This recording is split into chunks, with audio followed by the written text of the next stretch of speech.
The Vice President of China, Xi Jinping of People's Republic of China, will start a 3-day official visit to Thailand this afternoon as a part of China's efforts to boost ties with the kingdom. Xi will arrive at Suvarnabhumi Airport at 1 o'clock this afternoon after completing his 2-day visit to Vietnam. Prime Minister Yingluck Shinawatra will welcome Xi at the Government House this evening, where both leaders will witness a signing ceremony of 4 bilateral agreements ranging from currency swap, high-speed train, water resource management, cleaning energy, and education and human resource development. Yingluck will also host a state dinner for Chinese leader. Xi will be promoted as the president next year, succeeding Hu Jintao. Tomorrow, Xi is scheduled to visit Ratanakosin Sompod Bhawan Vivet, Salaya School in Nakhon Pathom to observe the flooded area at the back of the school. The Chinese Vice President will also make a courtesy call to General Prem Tinasulanon, the President of the Privy Council, before having an audience with Her Royal Highness Princess Mahachakri Sirinthorn at the Chitlada Palace. Princess Sirinthorn will host a luncheon for Xi at the Sat Pathum Palace. On Friday's afternoon, Xi is scheduled to meet with Somsak Kiatsuranont, President of the Parliament and House of Representatives.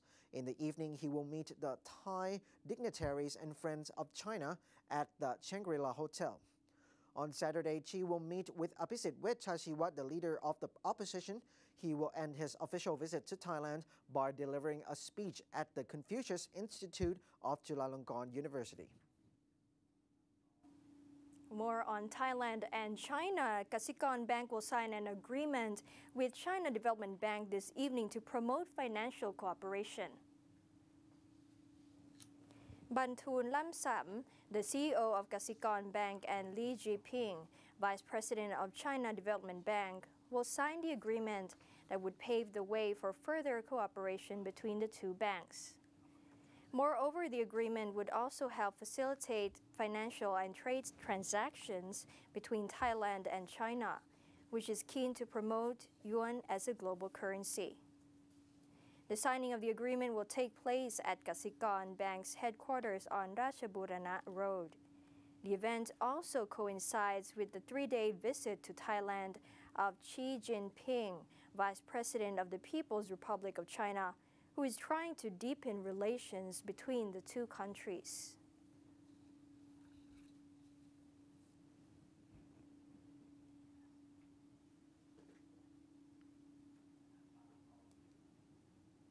With this grand visit by China to Thailand, Convener, let's talk to Kasikon more about this topic with Kun Pipit Aneaknithi, Executive Vice President of KASIKORNBANK, on the line with us now.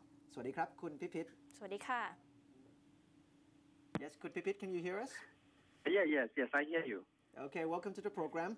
Good morning. Yes, Kun Pipit, with the China's Vice President visit now, what is the scope of financial cooperation arrangements between Thailand, KASIKORNBANK and China? Okay, what we are going to do is, to build the collaboration between two banks, two major banks, because as you know, the Chinese government pay a lot of attention to the economic cooperation with the Asian economy, and this is a part of the mission. We are going to work with the China Development Bank to do this kind of project financing together for the infrastructure project financing in Thailand and in other Southeast Asian economies. Well, do you expect more customers relying on the yuan transactions for trade with China? Oh, yes, definitely. This is a part of the IB internalization, and also, as represented by the China Development Bank, which is an organization that is in charge of the infrastructure development. And as you can see, the Chinese government would like to expand to Asian economies. We in Thailand have seen, we have been talking about the high-speed train financing. That's right. And this is a part of the responsibilities of the China Development Bank. Okay, and as the yuan compared to dollar is becoming more important to the transactions in Asia right now. What do you suggest to your customers to do in terms of trading with China? I think it really, depends on the currency, that you use for the international trade. But given the fact that yuan is appreciating, and also the Chinese enterprises play a much more important role in the world trade finance, I think it is unavoidable, that our customers, in Thailand or in other regions in Asian economy, would need to, start to use yuan or RMB, as part of the settlement currency for the international trade financing and also for the foreign direct investment, and not even, I think also include the borrowing in RMB, to match the currency, for the payment obligation and also for the daily transaction. So I would say, both for the direct investment, borrowing, and also for the international trading. Well, can we expect to see more yuan currency for transaction to compete with the dollars next year or the following year? In terms of time frame, it is very difficult to say. But in terms of the trend, I would say starting next year, we will see, a rapid or gradual increase, at the beginning, and maybe in a couple of few years, I think the yuan will play much more role for the international trade. Well, comparing to Clinton's visit and Vice President Jinping visit, which one do you think has more weight on the Thai currency? Which one? Sorry, say again. For the Xi Jinping visit and earlier, Mrs. Clinton visited Thailand, and now China is visiting. It's very difficult, to say, the political influence between two big countries, that have been competing, to play important roles in Asian economies. That is very difficult to say.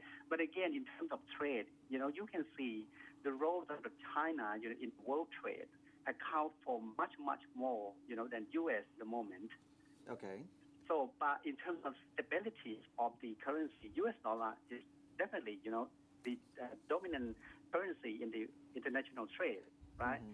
But given the fact that Chinese enterprises, strongly supported by the Chinese government, expand overseas, and we are very close, Asian economy is very close to China, right? China gained a lot of trade surplus from U.S. and Western economies, but trade deficit, as we can see everywhere in Asian economy. And that is another, quite important or promising that the Asian economies will definitely need to adopt yuan or RMB as a part of the international settlement for international trade. Well, I say thank you very much, Khun Pipit, for sharing with us today. Okay. Yeah, thank you so much. Thank you. And now let's move on closer to Thai border as Thailand and Cambodia yesterday agreed to comply with the International Court of Justice, or ICJ, in order to withdraw troops from the disputed border area near the Pravihan Temple following a meeting of the General Border Committee. Both sides have also agreed to set up joint working group to work towards complete troop pullout from the Provisional Demilitarized Zone, or DMZ, determined by the ICJ, according to China's Xinhua news agency. The meeting was shared jointly by Defense Minister General Yuttasak Sasiprapha and his Cambodian counterpart, Tia Ban.